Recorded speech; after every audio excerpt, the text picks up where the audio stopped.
Go ahead, Thomas. All right, thank you very much.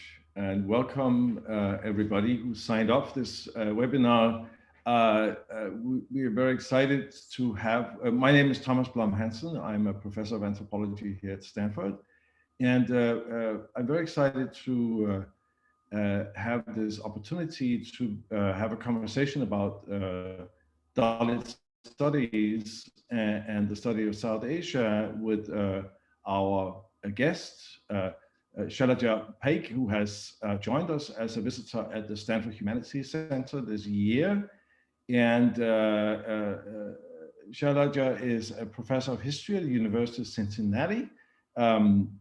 She's a scholar of South Asia, of Dalit studies, of gender, women's studies, oral history, and much more. Her first book was published in 2014, and it's called Dalit Women's Education in Modern India, Double Discrimination. And that theme of double discrimination is something she's taking further in a new work that she's working on. Before we get into the conversation, I just want to say a few things about the format of this webinar. We are running until 1 o'clock in principle. We may go a little bit further depending on how many questions there are. Shalaja and I will be talking about 30 to 40 minutes, and then we'll open for questions and comments. We'll select them and read them out and take as many as we possibly can. So depending on how many questions there are, we will go maybe until 1:15, 1:20. Okay, so I want to begin really with why you are here at Stanford, your new projects, what you're going to think about in the next year or so, your new book project. So could you tell us a little bit about that, please? Absolutely. Well, first, I would just want to thank Thomas and Lalita for organizing this webinar. This is an important moment for Dalit studies, as we are, also seeing new political in this new political climate. So with that, I just want to very quickly begin about my research, and with the Stanford Humanities Center Fellowship, I am working on my second book project. So to move to that, I first need to tell you about my first book project, which was basically about, it was a social history, and I was analyzing the interlocking technologies of caste, gender, secular education in modern Maharashtra, looking at respectable Dalit women. With my second book project, which is tentatively titled Becoming Vulgar, Caste, Sexuality, and Humanity in Modern Maharashtra, I am focusing on the supposedly disrespectable Dalit women, especially tamasha women dancers.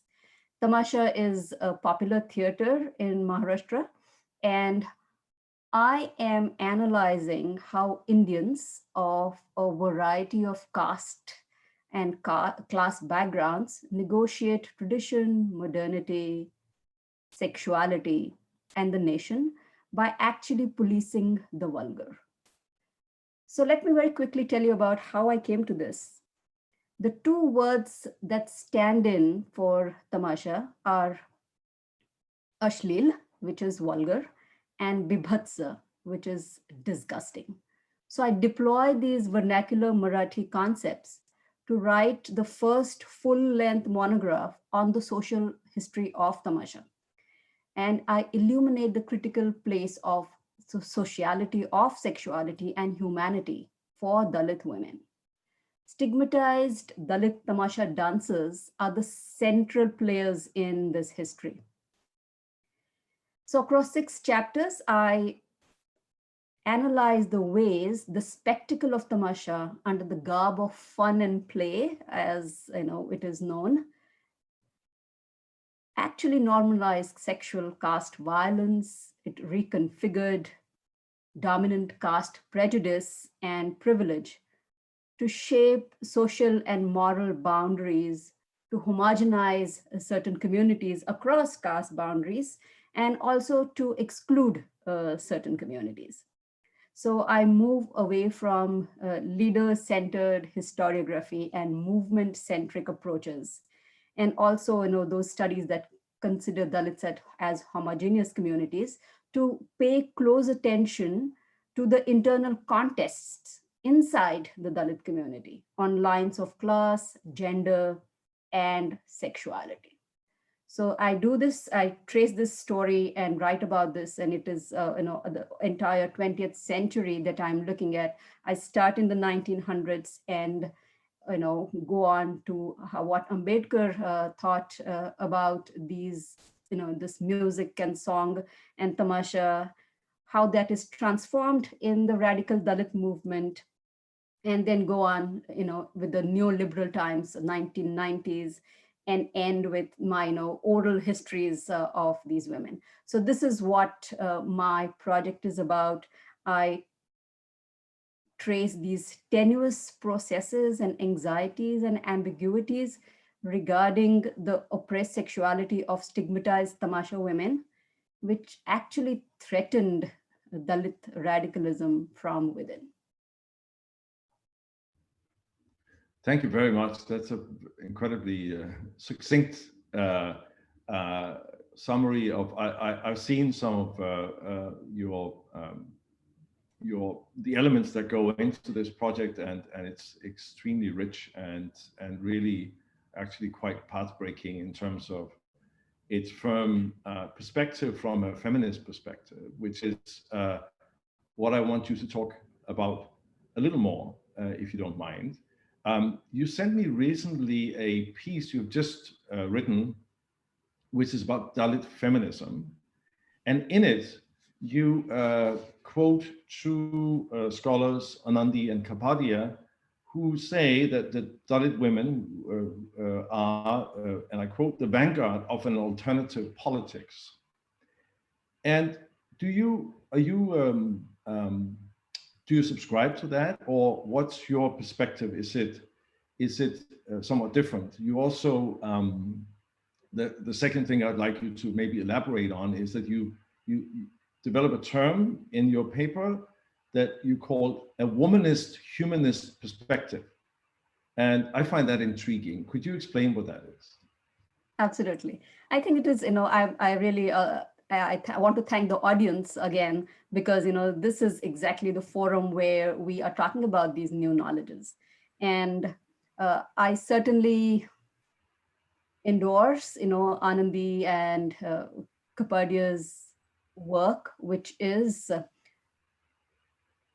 analyzing these different alternative and so-called improper politics of Dalit women in contemporary times. However, as a historian, I have to say that Dalit women have always been, very actively participating and, leading these political movements. However, scholars have only recently moved or turned their gaze to analyze these politics of Dalit women. So yes, certainly, that work is very, very important. In the paper that I actually sent you, I am revisiting my work on Dalit feminism and the ways I am also taking it forward. So for example, when in this essay, which will be published in the Rutledge Handbook on Gender in South Asia, and also, EPW, I am constructing the concept of Dalit womanism, humanism. I am drawing on Alice Walker and the formidable leader of modern India, Dr. B.R. Ambedkar, to construct this complex of Dalit womanism, humanism. So analyzing Dalit women's lives and the feminist consciousness and the empowering capacities that women have constructed certainly needs epistemic shifts. So in my work, I have already talked about how gender becomes a generative activity. And I'm taking that forward with with my concept of Dalit womanism, humanism, which is deeply anchored in the lived experiences of Dalit women and these concepts and theories that emerge out of these lived experiences. So I center Dalit women's, their vantage point to analyze these complex connections between caste, gender, class, education, human rights, labor.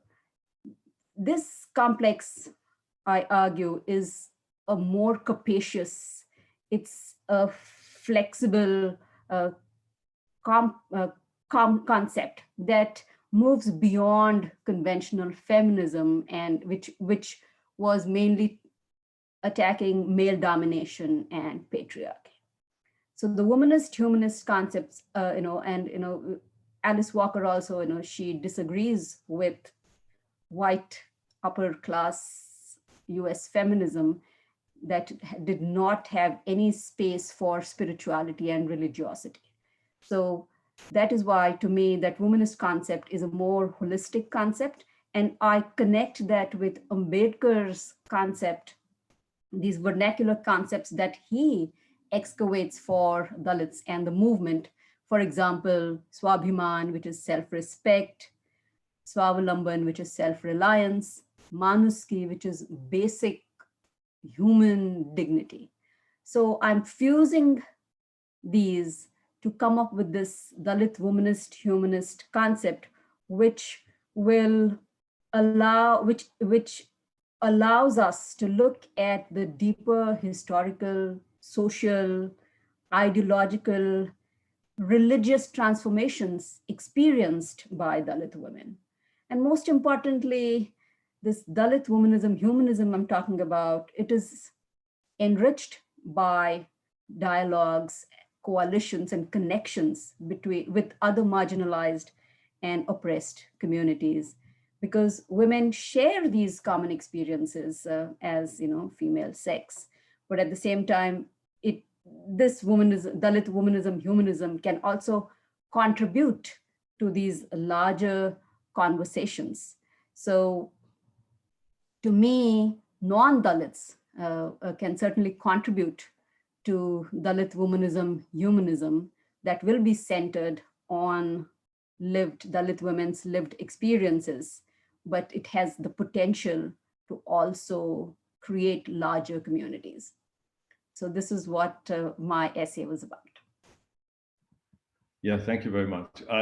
Just to clarify, would you say this is a kind of positionality and a sort of ethical stance that you would see applied to scholarship as well as is something that historically has applied to Dalit women's movements and agency in Maharashtra? Or could you talk a little bit about this perspective as both one that you can see historically expressed, as well as one that one can adopt as a scholar of Dalit communities and Dalit expression?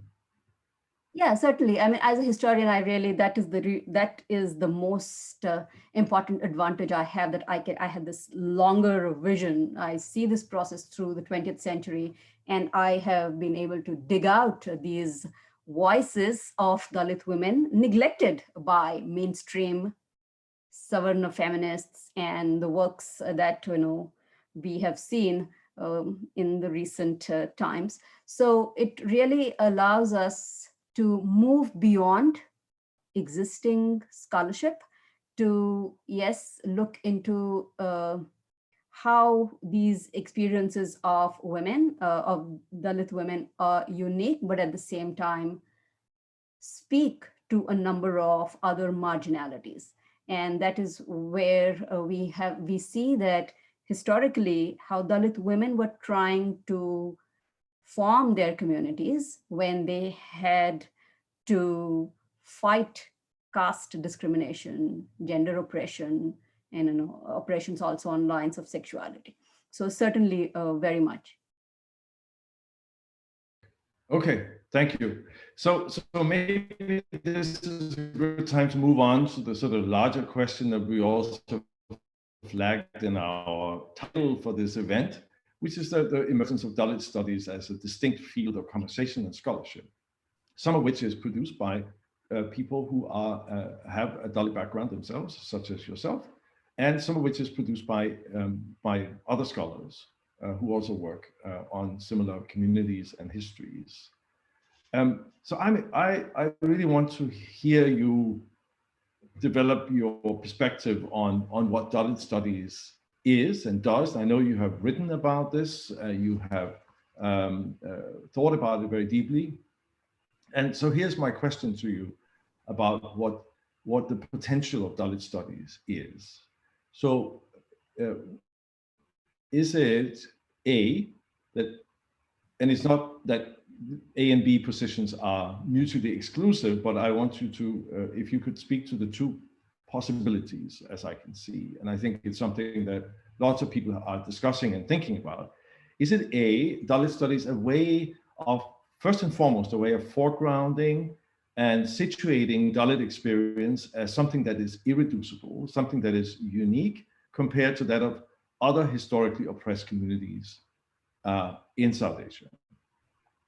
Or is it, or I should say, B, also a form of, let's call it an epistemic device, a perspective that allows us to understand Indian society in a different manner, right? That is maybe something that allows us also to understand caste and the experience of caste and the systematicity of caste in a different way. So experience or epistemic or device. Sure. Yeah. I think this very much ties in with my earlier question and the concept that I have developed, Dalit womanist, humanist. It is very much, coming out of this tension. So to me, uh, I think before that, I need to take a step back and, to look at Dalit studies and Dalit feminism and what scholars have done with it, especially the renowned ones.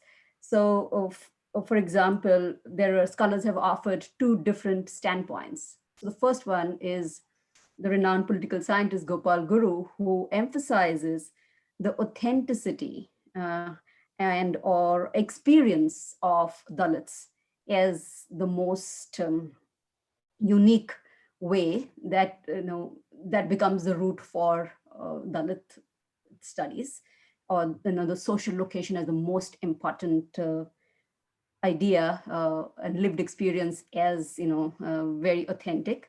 And for him, it's the most oppressed Dalits who can offer, who is able to offer the most authentic way for Dalit studies. And the second one was offered by Sharmila Rege, the feminist sociologist, who propounded a Dalit feminist standpoint. And when she was arguing about this, an absolutely deeply empathetic uh, position on Dalit feminism, but she also said that Savarna women should reinvent themselves as Dalits. And to me, both positions are deeply problematic because there is no one Dalit who is an autonomous, authentic subject. Because the notion of autonomous self itself is inadequate.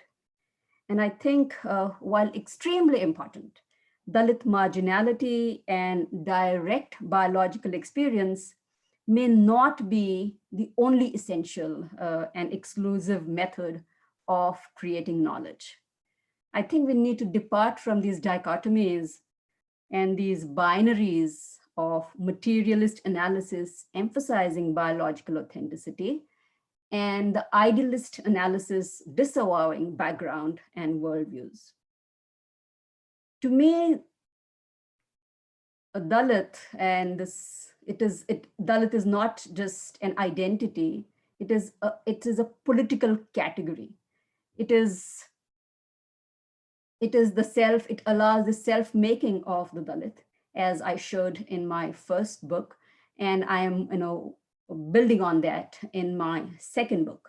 So along with the social location, it is an epistemic innovation. It allows us an expansive a political flexibility. And that is where I want to, go beyond the social location and also show as to how there are multiple sites of uh, Dalit subjugation and exploitation. They're always becoming and seeking to create new relations and new realities. And Dalits provide unique and nuanced understandings and consciousness, and create new interpretations and knowledge. And this is exactly what allows Dalit studies to also become flexible and to make connections with non-Dalits, with other marginalized populations. And we need to work on this heterogeneity rather than fixing or having Dalit studies being just become a residual category. So this is my position on Dalit studies. I think it is a conjuncture that allows us, a potentially productive site for diverse perspectives, different analytical categories and conceptual tools to illuminate economic, environmental, political, religious, and social issues that are relevant to different marginalized communities in various parts of the world. Yeah, thanks. So could I push you a little bit on the last point of the question of the epistemic? Because if, or even, the guru's position on the sort of authenticity of the Dalit experience, would you say there is, we now see a number of examples of scholars, some of whom you also know very well, who are Dalits and who are now beginning to study other caste communities or study caste as a phenomenon, not just among Dalits, but also among other groups. Do you think that's one avenue that Dalit studies can take in terms of having people who have lived through a Dalit experience produce a different kind of perspective, a different kind of vision of how caste works and how it's experienced? Absolutely. I mean, I think this again has been a problem in South Asian studies. It is scholars and activists, some intellectuals who have actually transformed the caste question into merely a Dalit question. This is a big problem because now caste becomes a burden only of Dalits. So it's as if only Dalits have caste, Brahmins and Banyas do not have caste, and that is the most, it's the biggest problem that has caused all of this. So in doing this, scholars have actually ignored the relationality between the different castes. It's not just that caste is not just at the lowest end, or it is at the topmost, it is in the middle, it is just everywhere. But unfortunately, that is why I'm saying intellectual scholars and activists have created this big problem for us. So yes, when I see, yes, there are some scholars who are working on castes in the middle or at the top and so on and so forth. I think it just depends on their research questions, their episteme, the framework and what they want to do with these questions and bring out what exactly caste has done to these different communities. I think it will all depend on that and what they would like to show through this. Yes, I take it to mean that it's less the identity or social positionality of the scholar that's important than the framework within which you investigate the caste experience, right? Right? That's what you mean. Yes, for the second part of the question, but the Yeah. first one, I mean, like, when we went to Dalit studies, yes, I say like the social location is important, and at the same time, the epistemic is also very significant. Okay. So let's go a little further on that, because once you start thinking about, the systematicity of caste, it's everywhere, it's a pervasive force. There's no way we can not. You bump into the perspective of Louis Dumont everywhere, right? The still the preeminent and most ambitious and most abstract uh, uh, theory of caste as suspended between a sort of ideology of purity and impurity, not always a practice, but an ideology. It's a very important to the Dumontian perspective, right? It's an idea of a pervasive ideology that is constantly maybe not obeyed or can be violated in practice, but the ideology persists. That's his position, right? So do you see Dalit studies and that new perspective emerging from there doing anything to Dumont? Is that a way of transcending Dumont, who was often and rightly accused of foregrounding and maybe overly drawing and relying on Brahminical perspectives? Or is it a way of, as it were, turning him on his head? Yeah, certainly, very much. And we know the problems, right? So for Dumont, it's this polarity that holds the structure together. So for him, that is what is the most important thing. So certainly with Dalit studies, and for him, the purity pollution paradigm is the backbone of the structure, right? So here with Dalit studies, we see a number of innovative moves that are being made to, yes, as if you want to put it that way, turn Dumont on his head. So certainly, it is not just the religious. We clearly see, as we have moved through historical time, the economic, the social, the ideological, the cultural, all of this, is so much inflected by caste and, certainly gender and so on. But this is where I think Dalit studies is very, very important. Dumont was not writing a history of caste. For him, it's an analytic, it's an experiment that he was trying to conduct, and that is how he's framing his work. So it is an ethnography with Dalit studies, and especially historiography. I think that is very, very significant. It is an exercise of writing new histories, and it is a way to put forth new philosophies, new concepts, and theories.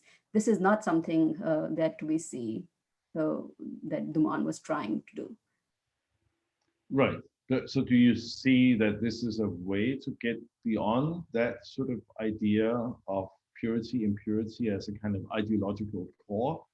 Yes. Because there is still, I mean, as we know even in political discourse in India, the question of Dalits and scavenging, for instance, is still being connected very much, right? So it's as if even in the critique of some Dalit critiques, political critiques of caste, the question of purity, impurity is still quite important, right? It's held forth as one of the sort of key points of humiliation and injustice, right?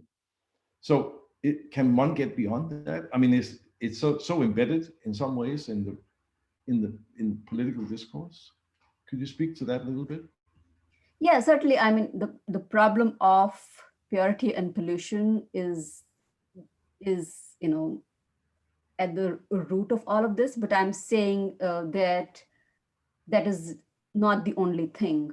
So there are also other problems, and in the sense, how we need to look at caste, what exactly it is doing, moving beyond this purity pollution paradigm that allows us to provide a larger view, a broader view of what exactly is happening. So for example, Dalits may manipulate this vary. For example, the scavenging, just the sanitation laborers that we know of, scavenging occupations.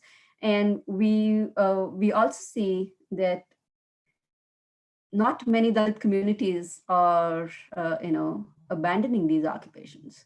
They are clearly negotiating and manipulating and, trying to find out what works best for them because of economic exigencies. It is very difficult. So I think it's the same thing that I have with the Tamasha women that I am writing about. These are the people who do not really fit in, if I can say, with, for example, Ambedkar's uh, road path to freedom, or other reformers who were saying that you have to abandon all these stigmatizing occupations, abandon this polluting, occupation to move towards liberation and freedom. So clearly, we see that not all Dalits are agreeing with that, right? Right. Yeah. No, that's a good point. So let's maybe broaden it out a little bit, and I want you to maybe reflect on the following, which is the question that often comes up, and one gets from students, and I'm sure you get it too, which is, what's the relationship between subaltern studies and Dalit studies, right? I remember a colleague years ago saying, a Dalit scholar, saying in a very pointed way that he was not going to take subaltern studies seriously until some work on Dalits appeared in some of the volumes. This was while the project was still going on, right? So could you speak to what's the relationship? Is it that subaltern studies in some ways, I would say, paved the way or opened a conversation out of which, to which Dalit studies is in some ways one of the answers or one of the replies or reactions? Or is it that subaltern studies, because of the lack of explicit attention to caste in most of the contributions, actually was a way of almost sidestepping caste? How do you look at that now, sort of decades after the beginning of the subaltern studies project? How does it appear to you? Yeah, that's a very important question, a big question. And now that, we've already beyond subaltern studies, now we can Talk about it, right? critique it, and yes, Yes. talk about it. So subaltern studies has been a very significant history writing, philosophy writing exercise in its moment in the 1980s. And yes, a very wonderful innovation again, I must say, with their project that they tried to do. And of course, there were some problems. I think the first is basically this dichotomy of colonialism and nationalism, where they were focusing mainly on this one big oppressive force, that is the British. However, they're neglecting the internal Brahmanical colonialism that the marginalized, in terms of Dalits, Muslims, Christians would be facing. So they were not paying much attention to that. And because of this, it could not really accommodate Dalit activism, Dalit thought. These Dalit intellectuals and their critiques of caste and untouchability and nation. So we saw that there was this ignoring almost of Dalit thought. And these are the reasons why Subaltern Studies Collective has not included, gender, women and gender was absent. Dalits were absent except for one essay. And so these were clearly the problems. But at the same time, as I said, it has paved the way for Dalit studies, for environment studies, for studies of women. So we are certainly, there is much to learn from them, and this is how I think we need to work forward and build on uh, what is there, and yes, also the challenges that they faced, and what can we do and learn from that and build our own knowledges for me in terms of Dalit studies and Dalit feminism, or Dalit womanism, humanism, as I'm calling it today. So we need to really understand this. But at the same time, we also see as to how subaltern studies also contributed, for example, in terms of ethnography. So, scholars were very good anthropologists. Some of them, my PhD advisor, David Hardiman, who did fantastic. He was a fantastic historian anthropologist. So that was very important. Also, they focused on the subaltern as again a very flexible category. That is something, again, that I see Dalit studies, to me, that I see Dalit studies, can adopt and become,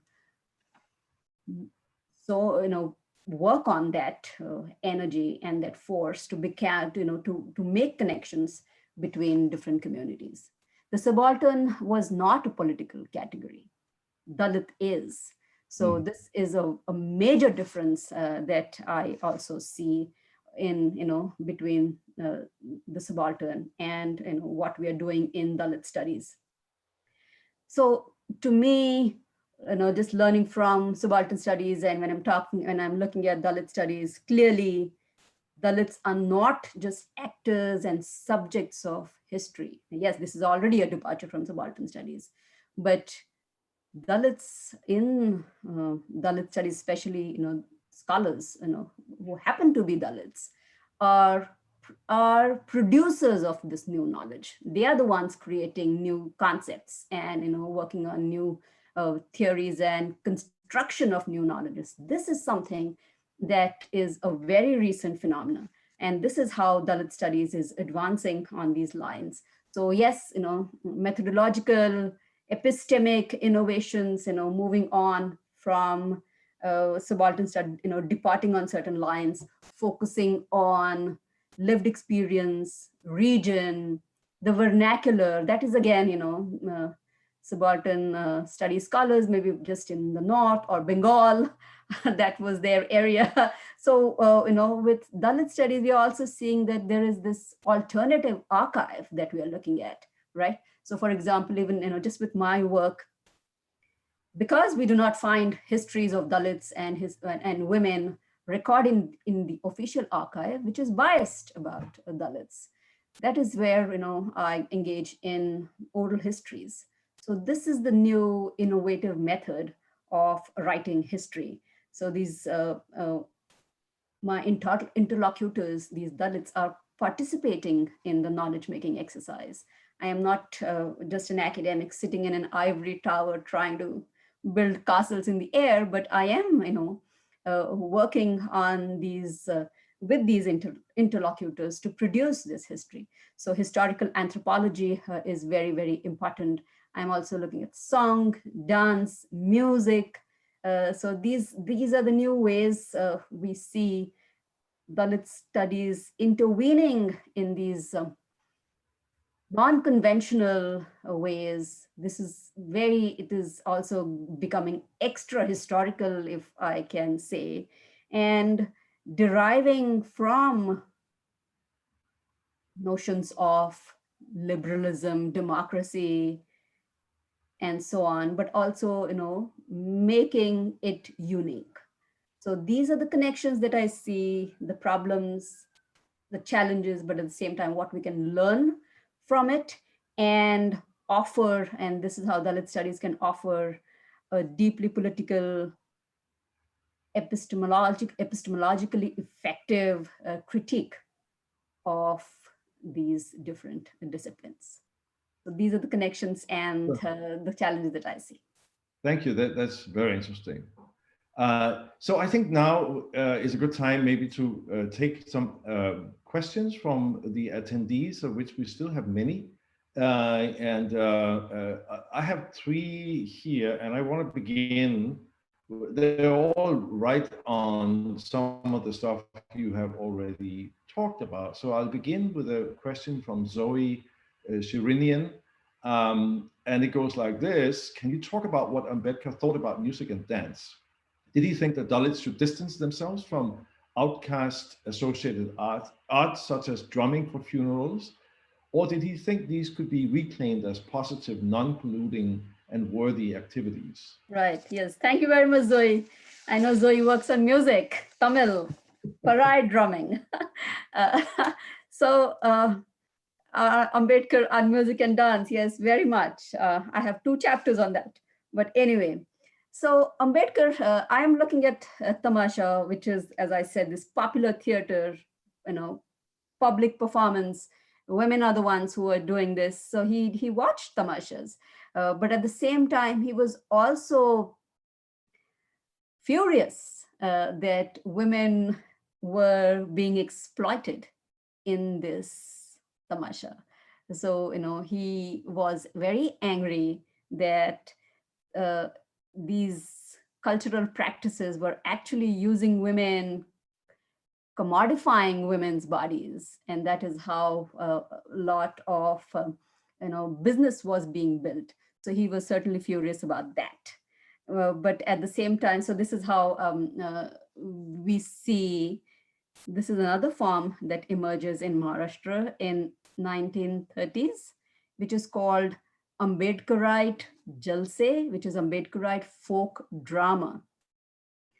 And this is where we see that there is some sort of cleansing that is taking place, where Dalits are moving away, the using the form, but at the same time changing it to make it radical and political instead of sensual.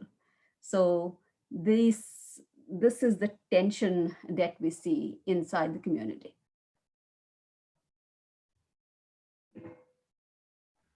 Thank you very much. Let's move to the next question. I'll invite other people from the audience who've been listening into this to submit their questions. There's still space for more. Here is one question from Aparajita Suresh. It goes like this: and I know this is something that's close to your heart. How transferable do you find critical race theory to caste and caste marginalization? To race relations? I mean, is there potential there? Yeah, very much. Thank you for that question.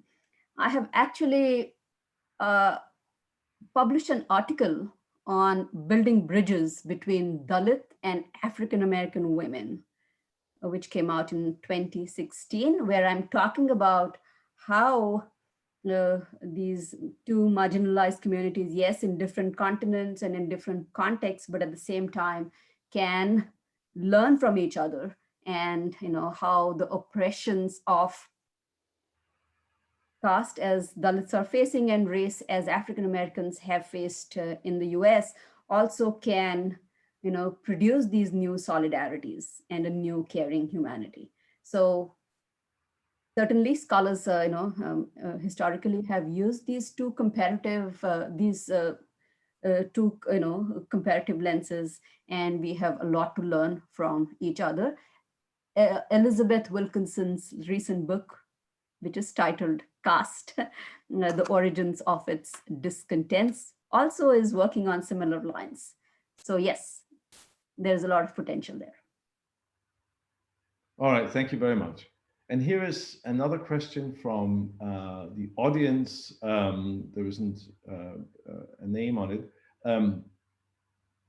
Can you talk about regional variations between caste-based mobilizations, especially with regards to its relationship with Islamophobia across the North Indian cowbelt as it rages today? Can we think of obstacles or precedents for Dalit Muslim unity, historically speaking? Oh, well, I I have to say I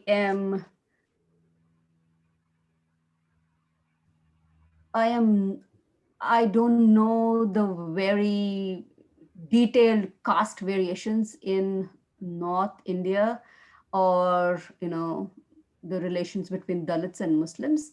I can speak to the region I work in, that is Maharashtra, and very much we are seeing coalitions being built, between Dalits and Muslims. So, for example, Prakash Ambedkar in Maharashtra and OIC, who are trying to bring together the two communities to form a coalition. So yes, there are possibilities, and historically, I have to say that yes, Dalits and Muslims, they have had their friendships. So, for example, just oh, I have this in one of my chapters in my book as to how, for example, Dalits could eat at Muslim eateries alone because they were not allowed, they could not enter Hindu restaurants. So, these were also the moments where we see Dalits and Muslims coming together. So, yes, there are evidences historically. Well, I'll just add there that it's still actually quite, in many parts of Maharashtra for sure, not uncommon to have neighborhoods that are mixed Dalit and Muslim neighborhoods. And one of the things people say exactly what Shailaja just mentioned, that there is uh, sharing of meat, sharing of restaurants, and I think that's true. That some of that historical legacy is what Owaisi and Ambedkar are trying to capture now. All right, let's go to the next one, coming from an attendee, Buddha Asoka. Thank you for a wonderful lecture. What do you think Dalit autobiography as a source of Dalit theorizing about themselves can do? Will it make ethnography redundant because the ethnographers who are mostly upper caste, will they become redundant? What do you have to say to that? Well, I am a diligent scholar, and I learn from everything. I like to read and I like to learn. So I think Dalit autobiographies, are very important for theorizing the lived experiences of Dalits, and build on these um, knowledges that Dalits are thinking of and writing about. I do not think ethnographies, even if they are authored by upper castes, will be able to make autobiographies redundant. So there's room for both, right? That's what you Yeah, say. there's room for both. In fact, as I said, uh, centering Dalits' lives and lived experiences, that is the focus of Dalit studies. That should be the focus of any feministic undertaking, feminist undertaking. And because they are at the core of South Asian history, they are at the core of South Asian studies and India studies. I'm reminded of a wonderful story Shailaja told me when she was questioned at some point in India by an elderly woman who was trying to find out which community she belonged to. She said her answer was very good. She said, "I'm a feminist." So I thought that I just wanted to throw that in. Uh, all right, here is another one from another attendee. Can you talk about how you see Adivasi and Dalit solidarities and feminisms converging in practice and scholarship?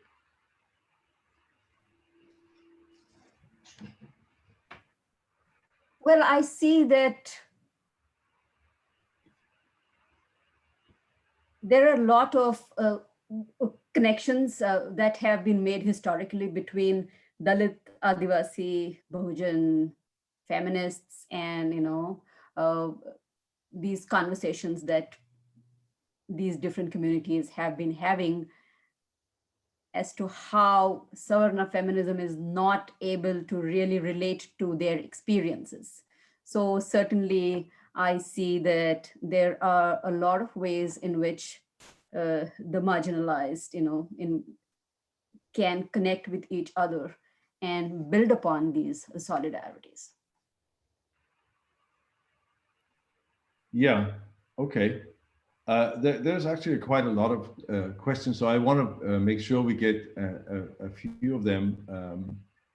Um, there is here one, this is actually from Swati Birla from UMass. Going back to the questions on the binaries such as stigma, labor, and purity and impurity, Ambedkar offers us a way to transcend it by leaving the village and going to wage work. Narayan Surve has suggested that the lives of caste outside and inside the mill remain incommensurable in many ways. Can you talk more about the ways in which Dalit women working in Tamasha offer us a different way of thinking and doing this political work? Are you okay with that?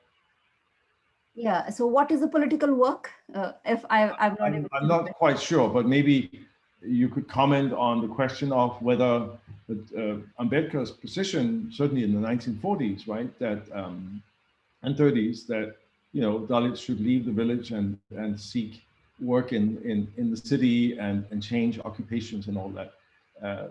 Does that resonate with even his or the kind of conversation around Tamasha also as a being a sort of traditional occupation or traditional kind of how does that sit with one another? Right. That's what So, I yeah. think is being asked here. Right. Thank you very much, Thomas, for that. I'm not able to see the No, that's question. right. Yes, this is exactly the tension that I'm trying to track in my second book. So with Ambedkar and with followers of Ambedkar and his co-associates, there is certainly this tension of how Dalits should be moved, and this politics of how Dalits should be moving away from stigmatizing occupations like sanitation labor or the Mahar Watan that he talks about, or Tamasha women for in my case, these are the other women I'm studying.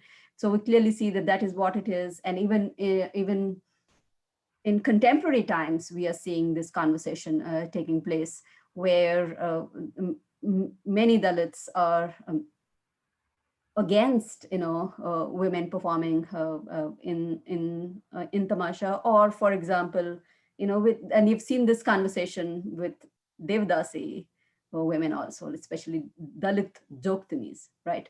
So I have to say that this is very tenuous. It is a complex, highly contested question. There are no quick fix answers to this. I do not possess a magic wand to provide a quick solution to this problem. I am a scholar, and I see that women have made choices for themselves. And this is what I am writing about. Some of them, yes, followed Ambedkar and converted to Buddhism in 1956 and abandoned these occupations completely.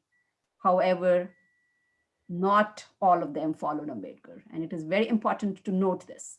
And that is the reason I reiterate, not all Dalits followed this one path to freedom and liberation. And so that it is very important to understand this heterogeneity amongst Dalits themselves. Absolutely. And here's another question that I think addresses this more directly. What is the relationship between, this is from Shankar, what is the relationship between theory as an academic field and Dalit studies? Is there a particular Ambedkar that you find especially useful given his long, complicated, and extraordinarily distinguished career? So what Ambedkar are you drawing on? Because the question, I suppose, is that there are many, right? There are many things and many iterations. And what aspects of Ambedkar is it that you find the most useful for your work? Yes, that's a brilliant question. Thank you very much, Shankar, for that. So for my purposes, yes, it is uh, the most radical revolutionary Ambedkar, but in the vernacular Marathi. This is how I see that scholars writing about Ambedkar in the English are not able to really fathom. And this is where I have come up with this concept of humanism, these concepts of honor, dignity, self respect, and self reliance that are most significant for the self making of Dalits. This is the Ambedkar that I have been able to, really draw upon, bring out, and use, excavate these concepts and theories for my work. But at the same time, this is also an Ambedkar who is ambiguous at times, and I have written about these contradictions. So I have an article coming out on Ambedkar and the prostitute. I know this is going to be this is a contested terrain. Even just to have Ambedkar and the prostitute in the same sentence. But these are some of the things that we need to engage with. So we clearly see, and I write about these contradictions, and we need to be open to accepting, him and what he was trying to do in particular historical and political moments. Right. You're absolutely right that not that many people are actually mining Ambedkar's quite prolific writings and speeches in Marathi. So here's another one that sort of links to that, because Ambedkar both he had many projects, right? One of them was the question of the Republic. Another one is, of course, the question of Dalits and the Dalit community. So here is from Shona Rodriguez. My question is on the centrality of self-respect to Dalit studies and in your own work. What are the analytical gains made when one studies Dalit experience and epistemes through the concept of self-respect? Are they distinct from ideas of emancipation, representation, or democracy? Thank you, Shauna. That's a deep one. So I have to say, concepts that have been produced by Dalits. So self-respect, that is how I see, like these which are emerging, which have been created by Dalits themselves. They are, to me and to my work, doing deeper work of telling us about Dalit subjectivity. And, they really help us ground Dalitness. They they tell us about Dalit subjecthood. And of course, they are very much connecting with the universal, larger ideas about democracy and the Constitution as you're studying, or I'm forgetting the other one that you used. But when I look at the struggles on the ground, this I see self-respect and dignity as the ones that are really anchored. This is something that Dalits use in their day-to-day language. This is how they relate with each other and with people in other communities. So that is why they are central to my work. Okay, thank you. So it's now 1:02, but we can take a few more questions if that's okay. Yeah. You're good with that? Okay. So let's zoom out a little bit. And here's a question that goes like this. Could you say a little bit more about the place of the Dalit and the Muslim in subaltern studies, to come back to that? In recent work such as yours that mounts urgent critiques of these older historiographies, there is a thinking through of, is there a thinking through of the Muslim question in relation to the Dalit question? And is this an important relationship to consider, and to what ends? Yeah, thank you for that. Yeah, it's a good question. And this is again, we see that's something that we have to work upon. So yes, very much, this is the question of the marginalized communities and how they have worked uh, together, and at the same time, may have had different politics that they, undertook. So I see that the questions are connected also with Ambedkar, and his writings on the Muslim question, Pakistan, and so on. These are that is the work that yes, some scholars have worked upon it, but there is a lot of potential here. So I see that these would be the connections that we should look forward to. We need more work on these lines. But at the same time, you also know that the conversation about caste within the Muslim community itself is a different, it's a difficult one, right? Absolutely, yes, very much, yeah. Yeah, and that maybe is what sometimes gets in the way, right? Right, yes, but so that's why no, we need more work, and I mean there are, for example, this is Joel Lee's the book, I think, should be coming out very soon. He's talking about as to how Dalits, have borrowed from these different religious worlds they were in, and how they have been able to negotiate with their Hinduness and their Islamicness and so on.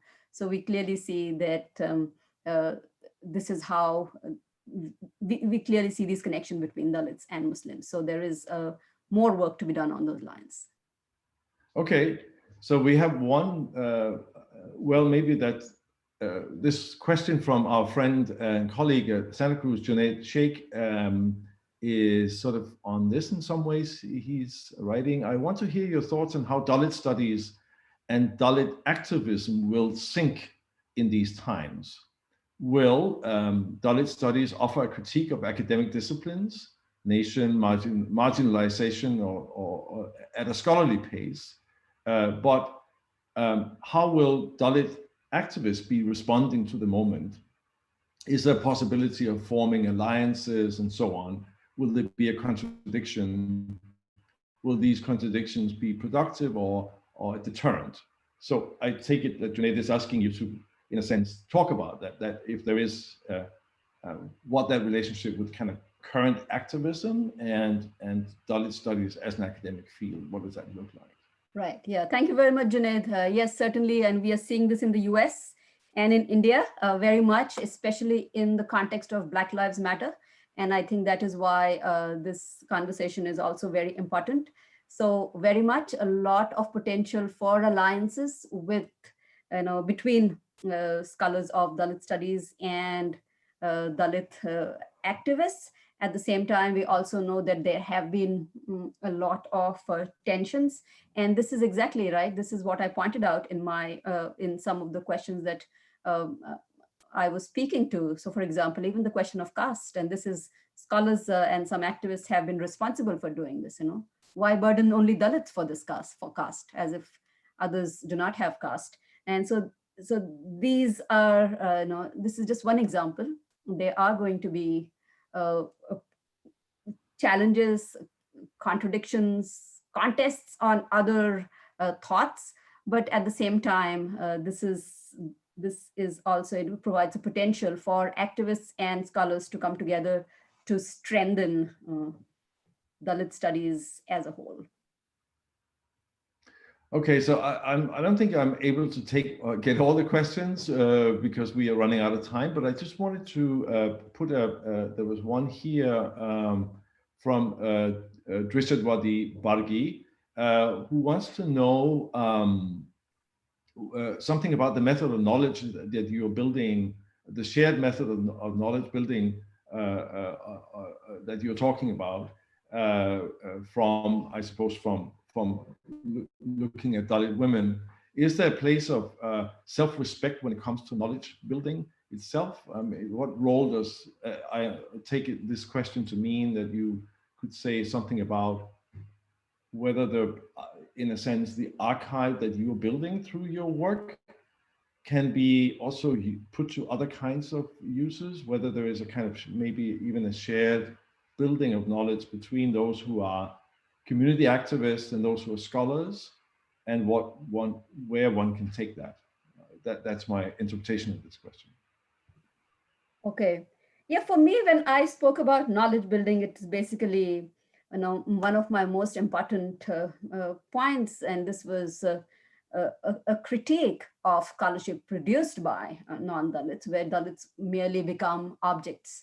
And like, I am saying that with alternative archives and innovative methodologies and the work that I have been doing, for example, oral histories, here I am, working with women, and we're sharing our lives, and this is how women historians, I mean, and there is a tradition to this, but this is how we have produced knowledge by participating with each other. So this is what I see as having an immense potential for Dalit studies. And so with this, we are also producing a new archive. So for example, interviews with Dalit women, or other people in the communities, and these could be archived, and we could have an archive of Dalit women's histories, or Dalit histories, and so on. That is another work. That is how we could improve on these knowledges. Yes, great. One more? Yes, maybe the last Yeah, one. okay. Yes. That's fine, because I want to come to, I mean, there are a lot of, I can't do justice to all the questions that have come in. Thank you very much, guys. But I just want to put one question here that's come in. How does the patriarchal concept of honor affect Dalit women, especially with respect to tamasha and within their families, which I see as a question you're also grappling with, the question of honor, not just of the individual family, but also of the community as a whole, that kind of tension between respectability and sort of non-conformity. How do you see that play out, both in your own material, but also in the sort of contemporary Dalit community? Yeah, yeah. Thank you very much for that question. And that is something that I am working through, and it has been, I have to say, it has been a very tenuous terrain. And especially, we clearly see this divide between respectable Dalit, who becomes a respectable Dalit woman, and who becomes a non-respectable Dalit woman, as I see with the tamasha women that I am writing about. So certainly seeking honor becomes seeking honor for the larger community.